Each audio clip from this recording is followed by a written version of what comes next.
Hi, my name is Richard T. Morris, and I'm thrilled to be here with you today for Barnes & Noble Storytime.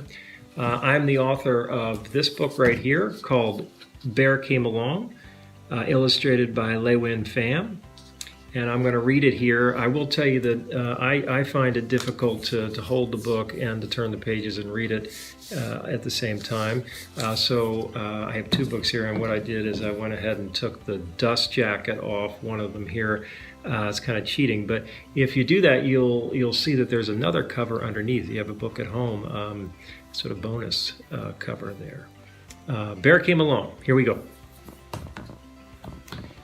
Our first illustration is a masterful one, and it shows us the scene of our story that we're about to go on here, sort of from a bird's eye view. And we see the river running through a forest here, and we see the river sort of entering, from nowhere here. And if you look really closely, you'll see some animals. Here's a bear and a frog and some turtles, and there's a beaver. And then you'll see some raccoon tails there in the tree, and there's a duck all alone there by the riverbank. And then it twists and turns, and then we come to this little problem here, which we're going to get to. But notice here that except for the river, the whole scene is in black and white, and I want you to remember that as we get to the end. Once there was a river that flowed night and day, but it didn't know it was a river until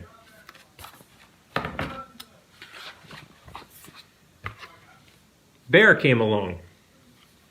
Bear was just being curious. And you'll notice a bear here got on a leaning tree and it's about to crack. Bear was just being curious.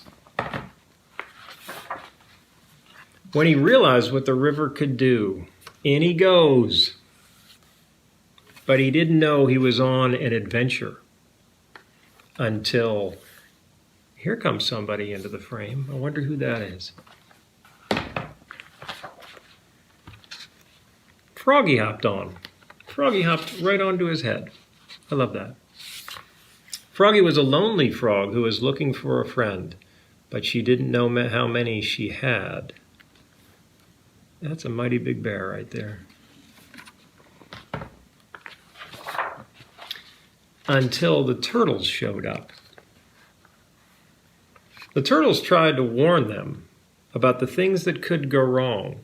They didn't know how to enjoy the ride. And look here at the turtles here, looking very concerned here.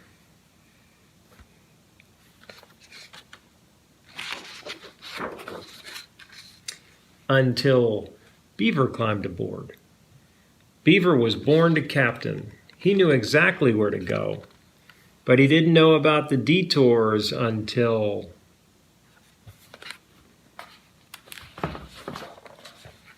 the raccoons dropped in. Now it's a party.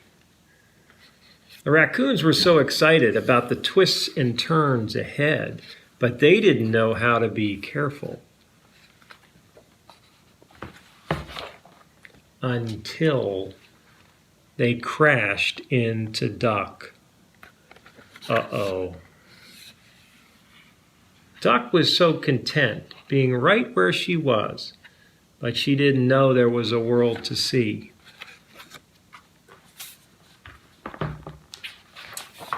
Until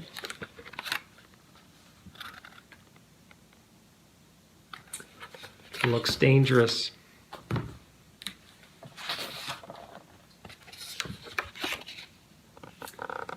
And that is exactly how you're supposed to look when you're about to go over a waterfall. There our friends are poised on the top of the waterfall, about to go over. Bear held on to Froggy. Froggy held on to Turtles. Turtles held on to Beaver. Beaver held on to Raccoons. Raccoons held on to Duck. Best way to go over a waterfall. Oh, what a ride.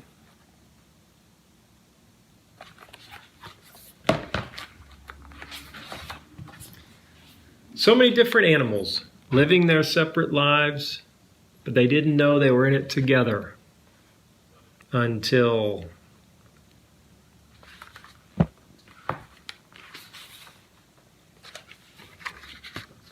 the river came along. I want to take you to our last illustration here, and there we are back at the river, seeing the bird's eye view.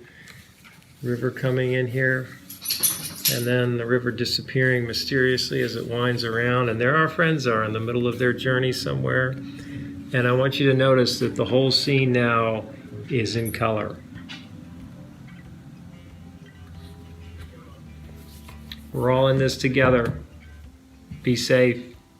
Thank you for listening.